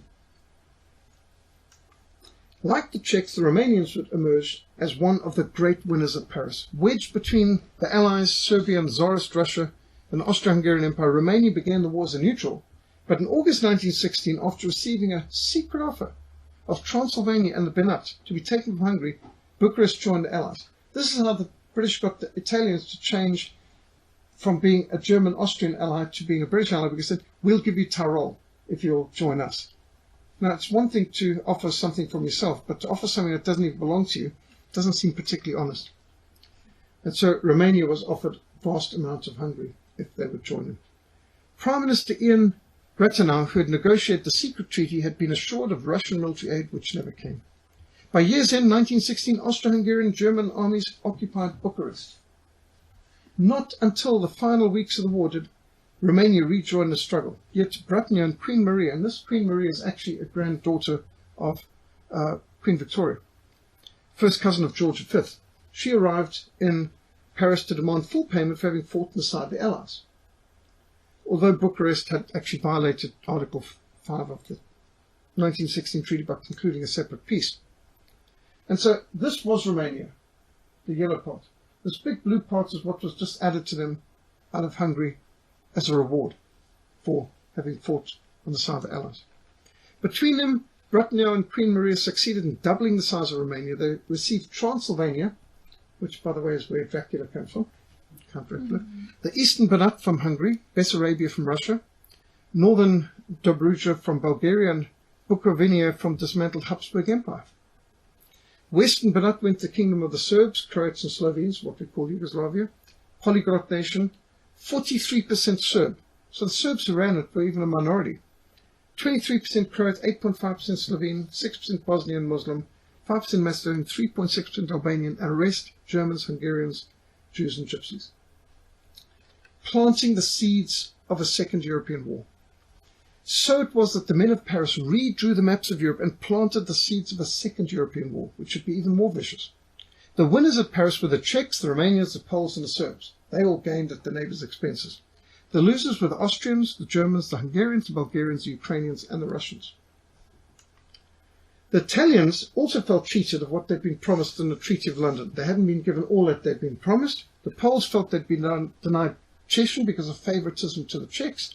And thus Europe was now even more divided between satisfied powers and frustrated powers, determined to retrieve lands and peoples which had been stolen from them. This is why we call it the most disastrous treaty in history. With the treaties of Versailles, Saint-Germain, Trianon, and Neuilly, the Allies at Paris had made a chaotic recipe for war in Europe. For America, these treaties had stripped the Great War of any morality. When Wilson came home with a peace that denied the defeated this right of self-determination, made a mockery of his 14 points, honoured secret treaties that he had denounced, enlarged the British Empire, the French Empire, the Italian Empire, and the Japanese empires by 1 million square miles and tens of millions of subjects, Americans concluded their 116,000 sons died for nothing. So why did America interfere in Europe's war? In World Crisis, Winston Churchill himself would express puzzlement as to why the Americans ever went to war at all. That's rich coming from the man who engineered it. He, as First Lord of the Admiralty, organized the sinking of the Lusitania in order to bring the Americans to the war. And there's the secret treaties. They hid this for 60 years. It came out finally that First Lord of the Admiralty had been in negotiation with Woodrow Wilson's government. How can we get you into war? Well, Woodrow Wilson says 85% of our population's against getting to war. This was the founding principle of America. This is what their first president said. George Washington, never get involved in Europe's wars. Avoid entangling alliances and so on. And that's the way 85% of Americans felt. And Woodrow Wilson started the whole propaganda industry. He started the Committee for Public Information. He got all these things organized of brainwashing people in America with films and false information, but he needed atrocities. And so he spoke to Winston Churchill, and they organized together.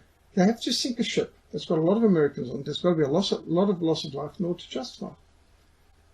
And the engineering of it, it's the scandal of the Lusitania. I remember reading this when I was just 15. One of the first things that popped the bubble of thinking that our guys were the good guys who never did anything wrong. American historians will perhaps be somewhat lengthy as to explaining to posterity why the United States entered the Great War on the 6th of April 1917.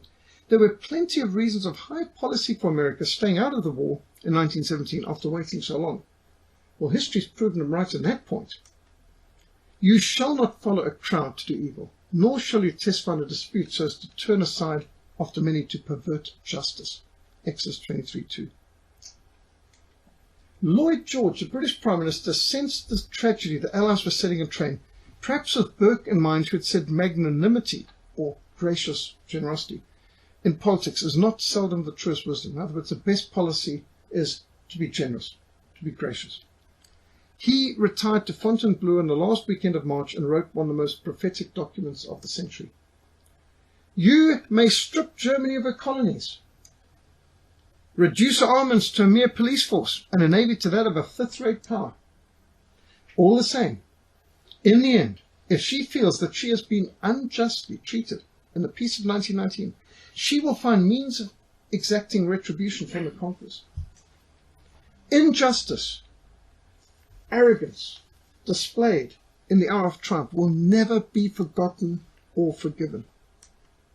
I am therefore strongly averse to transferring more Germans from German rule to the rule of some other nations than can possibly be helped. I cannot conceive of any greater cause of future war than that the German people, who have certainly proved themselves one of the most vigorous, powerful races in the world, should be surrounded by a number of small states, many of them consisting of people who have never previously been able to set up a stable government for themselves, but each of them containing large masses of Germans clamoring for reunion with their native land. I had people ask me, why did German soldiers fight? Why was someone as honorable as Erwin Rommel fighting for Germany? Didn't he realize Hitler's evil? Didn't he realize Germany was wrong? I've got to understand the Versailles Treaty. I understand why people were fighting. It was ensuring war, not peace. About the creation of a Polish corridor severing Germany in two, Lloyd George warned the proposal of the Polish Commission that we should put 2 million Germans under the control of a people that are of a different religion and which has never proved its capacity for stable self-government throughout its history, must, in my judgment, lead sooner or later to a new war in the east of Europe. Rather than loosening the bonds that Bismarck had forged amongst Germans, the Peace of Versailles reinforced the spirit of nationhood. The treaty defeated its own purpose. John Laughlin said it made the Germans a victim of a great injustice. The debt itself, the war reparations, which obviously fell uniformly on the whole nation, now made Germans feel solidarity for one another. They became united in a common protest. It made Bavarians and Saxons feel for the territorial losses of Prussia, whereas 50 years previously, such losses would have only concerned the Prussians, not the Bavarians. The reparations which Germans had to pay the French united them in common resentment. At Paris, the Allies had scourged Germany, dispossessed of her territory, her industry, her people, her colonies, her money, and her honor by forcing her to sign the war guilt lie. But they hadn't killed her. She was alive. She was united. She's more populous and potentially powerful in France, and her peoples were now possessed of a burning sense of betrayal. This is a pretty good cartoon of it. Ganging up on Germany, step up to the guillotine. Novelist Anatole France wrote, as he saw victory with America's entry into the war, even if beaten, Germany will pride itself in having resisted the entire world. No other people will be so inebriated by their defeat. Versailles lit the fuse for World War II. The treaty rights of Versailles wrote the last act of the Great War and the first act of the coming war of retribution. Even this hour, some men saw what was coming. Lloyd George, in his Fontainebleau memorandum, John Maynard Keynes, as he scribbled notes, was economic consequence of the peace, the first whistleblower. Marshall Fox, this is not peace, it's an armistice for 20 years. And even Jan Smuts, This treaty breathes a poisonous spirit of revenge which may yet scorch the fair face, not of a corner of France, but of all of Europe. Acquitting the guilty, condemning the innocent, the Lord detested both. God is a God of justice. When people say, why do these things happen? How can this happen? Just look at what has been done. What we sow is what we reap. Versailles threatened civilization. U.S. Secretary of State Lansing said of the peace treaty that he and Woodrow Wilson had brought home, the Versailles Treaty menaces the existence of civilization. In Italy, the wounded war veteran, fascist leader Benito Mussolini warned, the dilemma is this: treaty revision or a new war. Hans von Schecht of the German General Staff agreed, we must regain our power, and as soon as we do, we will naturally take back everything we lost.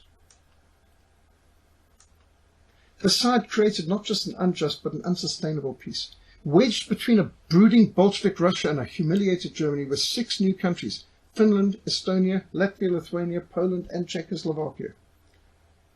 Poland and Czechoslovakia held 5 million Germans captive.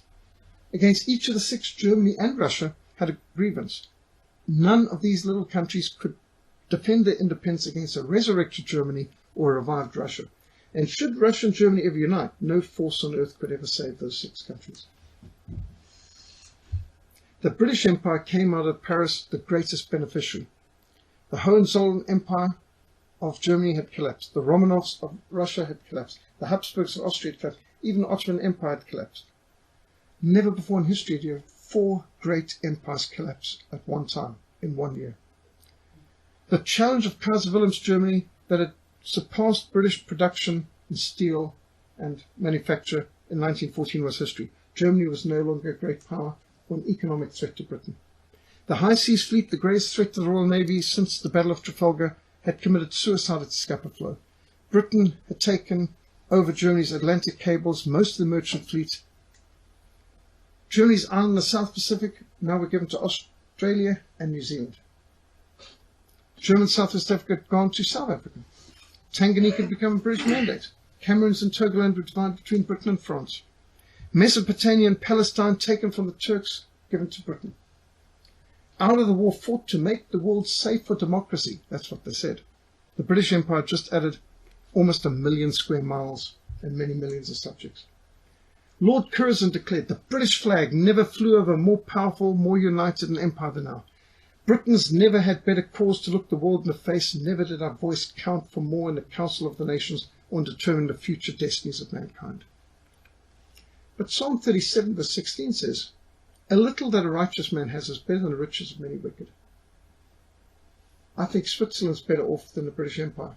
Swiss didn't steal anything from anyone. The British Empire at its zenith, phenomenal, stretching from Cape Town, where we are, all the way up, Canada, New Zealand, all over the world, phenomenal.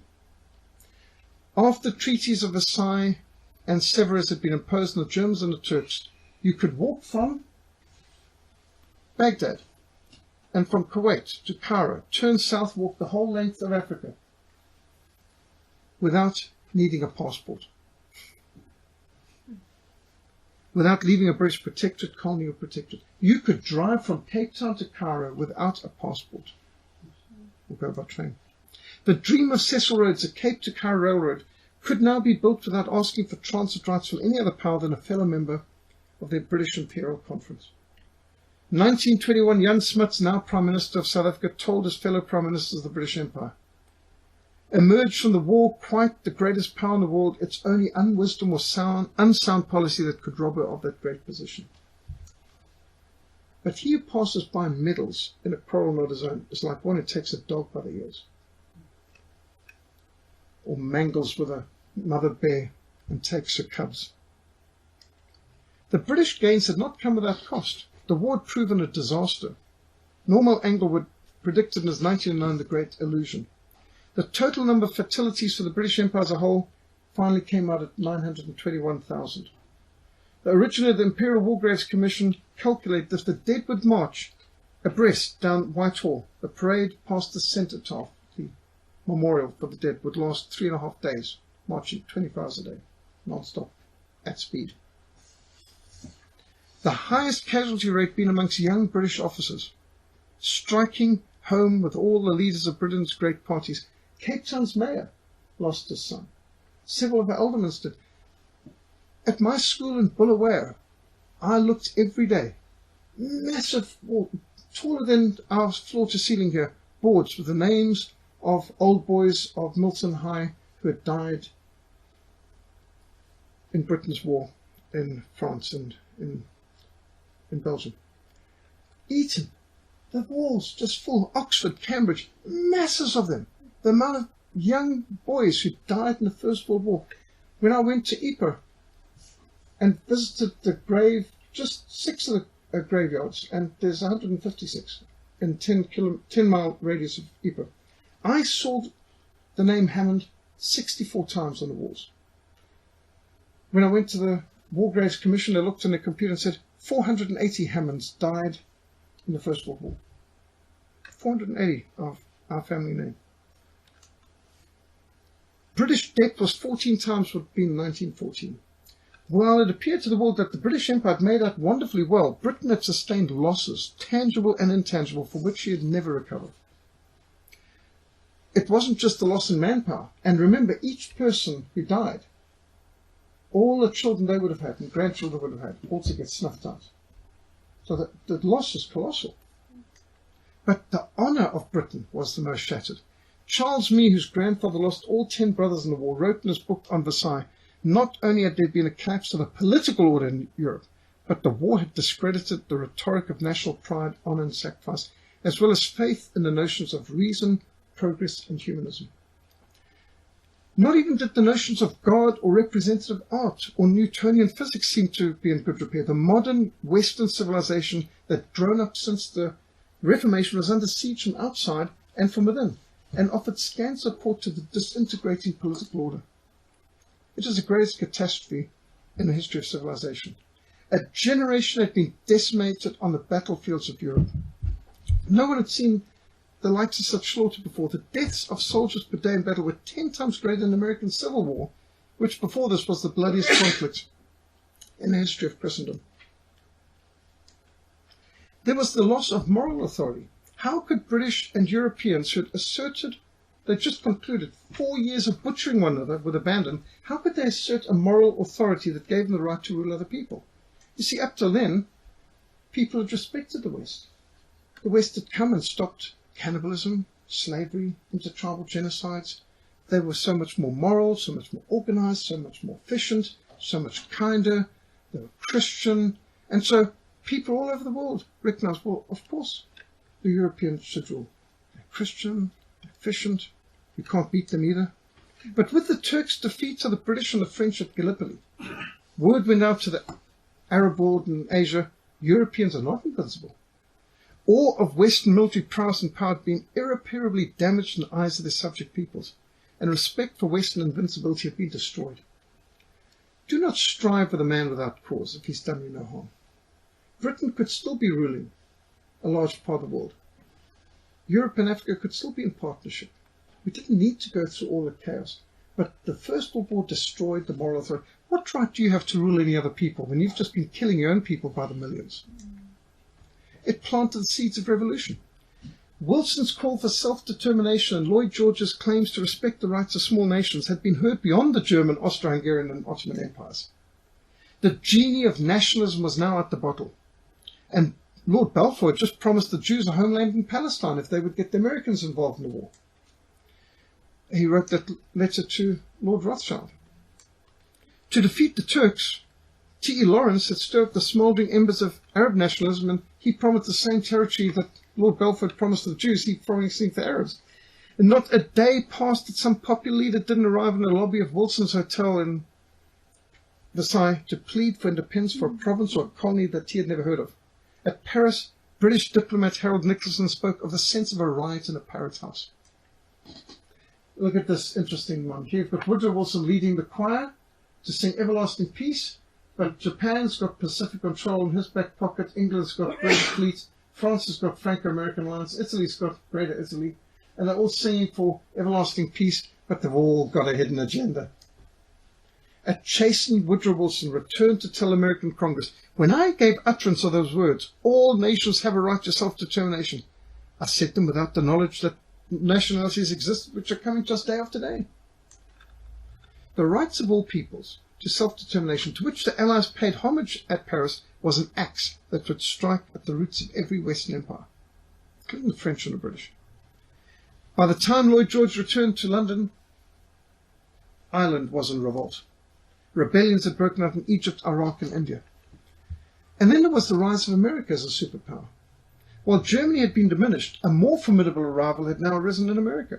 World financial leadership had passed from Britain to the United States, who greatly profited from selling to allies while avoiding heavy combat till the summer of 1918. America showed itself to be a mighty military power.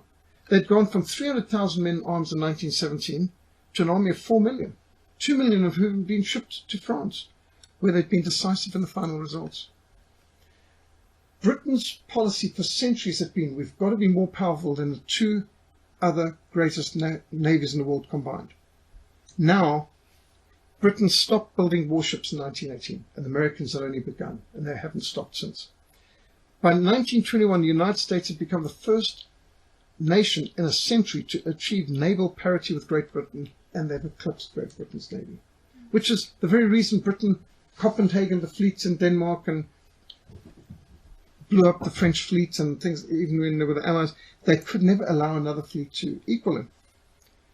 An epic of Anglophobia broke out in America over the belief the British Empire gorged itself in a war where 116,000 Americans had just died to make the world safe for democracy. There was disgust and disillusionment with the treaty that Wilson brought home. It deepened in the 1920s and 1930s, as every Allied power except Finland defaulted in their war debts and America fell into deep depression. And so in 1920, the Democrats who had led America into the First World War were wiped out in the elections. The Republicans won the House, the Congress, and the White House, and they enacted steep laws forbidding any sale of armaments to Europe, any involvement in wars, any sending American troops across the seas again. And this explains a whole lot of other things. You can see the blue here represents those states that are Republican. The anger against the Democrats for, and if you've ever looked at the amount of people who have died in democratic wars, Democratic Party of America, everything from the First World War, the Second World War, the Vietnam War, the Korean War, all Democrat wars, and vast damage. But the greatest loss Britain suffered was in the standing and credibility with the American people. After Versailles enlarged the British Empire, the Allies walked away from the war debts, mocking Uncle Sam as Uncle Shylock. Americans came to believe they'd been hoodwinked and swindled. They came to agree with the British historian H.A.L. Fisher in Versailles that Versailles had draped the crudity of conquest in the veil of morality. It's a sham. But if you have bitter envy and self-seeking hearts, do not boast and lie against the truth. We read in James 3:14.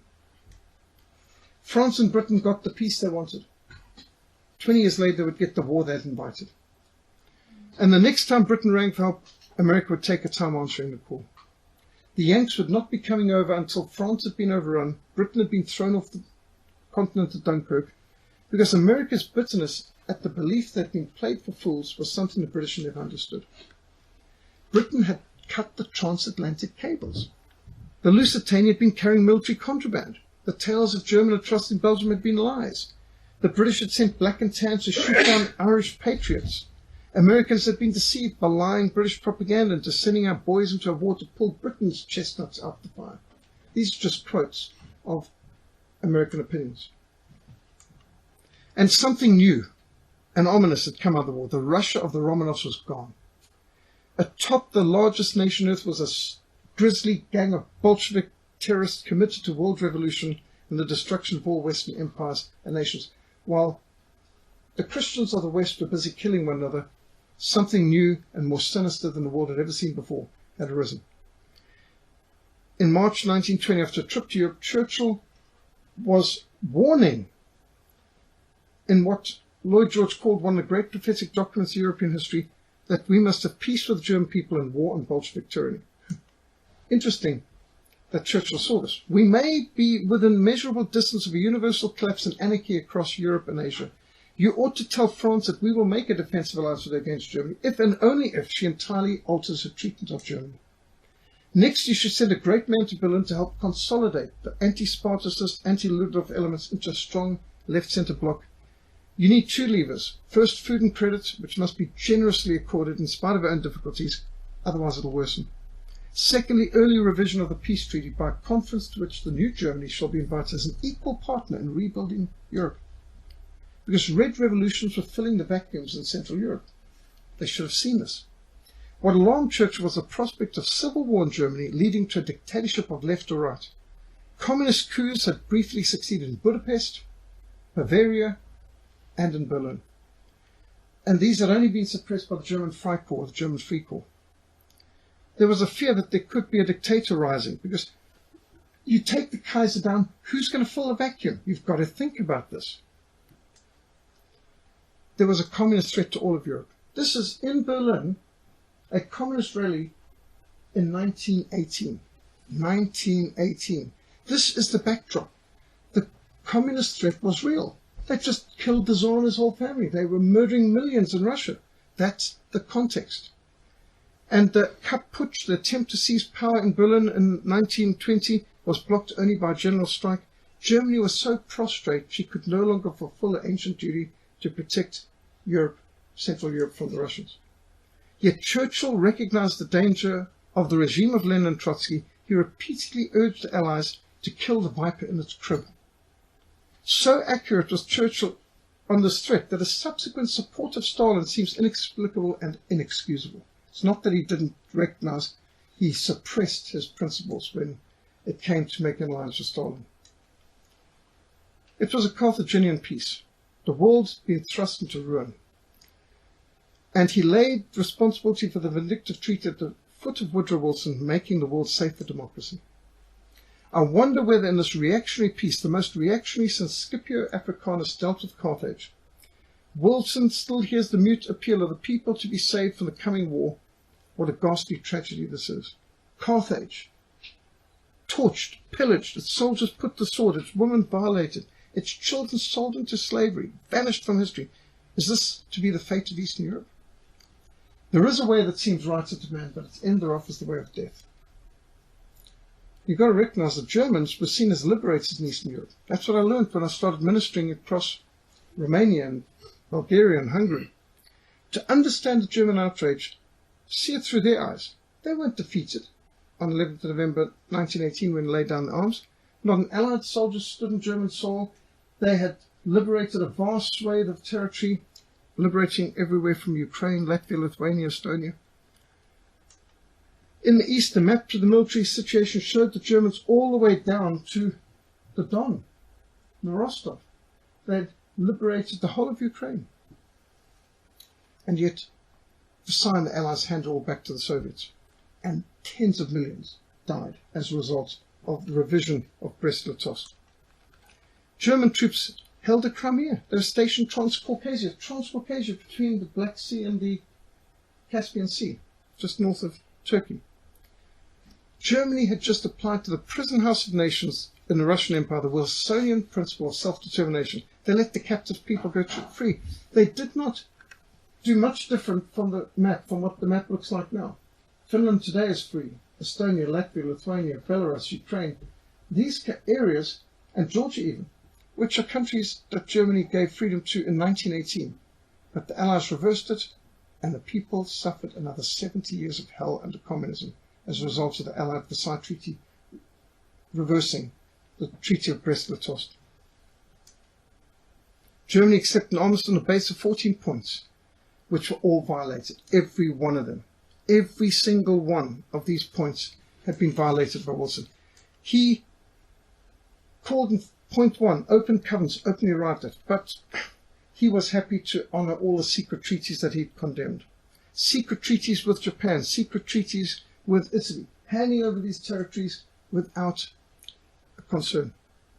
Freedom of the seas was abandoned. Point 2, absolute freedom for navigation seas, in peace and in war, dropped. Double standards at every point. Removal of all economic barriers. Establishment of equality of trade conditions amongst all nations. But Germany was denied the right to enter into customs union with Austria, forced to grant unrestricted Allied access to her markets. denied equal access to Allied markets. Armaments reduced to the lowest level, but the Allies never demobilized the huge armies. Hitler would use the Allied refusal to match German disarmament to justify German rearmament in 1935. Wholesale theft of territories, free, open-minded, absolutely impartial adjustment of all colonial campaigns and claims, trampled underfoot. The Allies scrambled to seize and confiscate and steal every bit of colony, even private property. Expropriation without compensation. Better is a little with righteousness than vast revenues without justice. Proverbs 16:8. The worst was the violation of self-determination. And that's why the Austrians considered Wilson a liar and a hypocrite. They betrayed millions.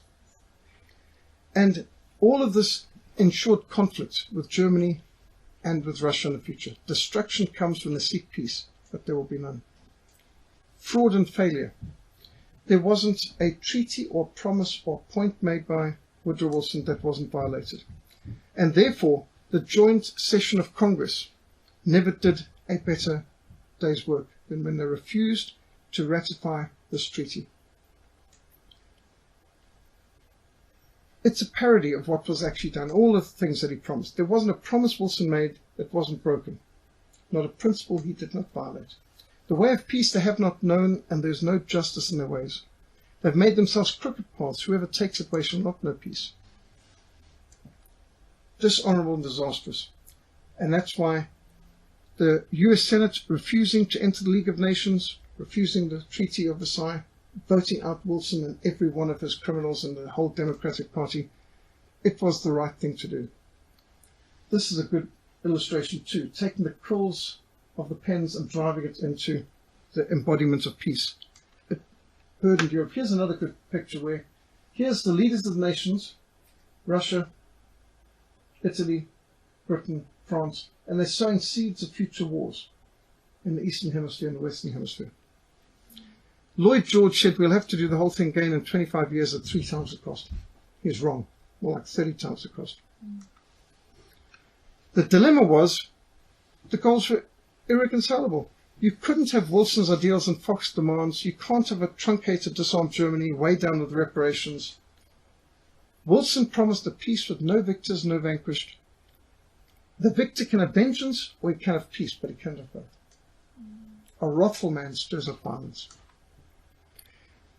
At a London dinner party after Adolf Hitler had taken power in Germany, one of the guests asked aloud, by the way, where was Hitler born? And the instant reply of Lady Astor was, at Versailles. Hitler was born at Versailles. Rising from obscurity, this artist and architect, to build a mass movement in a demoralized Germany, Hitler first drew public notice, then attracted an ever larger crowd by delivering again and again a powerful speech that he simply titled The Treaty of Versailles. Why was there a Second World War? What were the Germans fighting for? This is how Hitler was welcomed into the Saar. This is how the people responded. These are people in the Rhineland welcoming Adolf Hitler in an open car. This is how German soldiers are being welcomed into Austria. You see the Austrian flags? Austrians welcoming the German army coming into Austria. This is going into Austria, the welcome for Adolf Hitler in an open car. This is not an invasion. This is a victory parade into Sudetenland, in what they call Czechoslovakia. Here's how the local people in what was called Czechoslovakia welcomed the German troops. You kind of see something in the pictures. The enthusiasm in Czechoslovakia, Sudetenland. Who's this?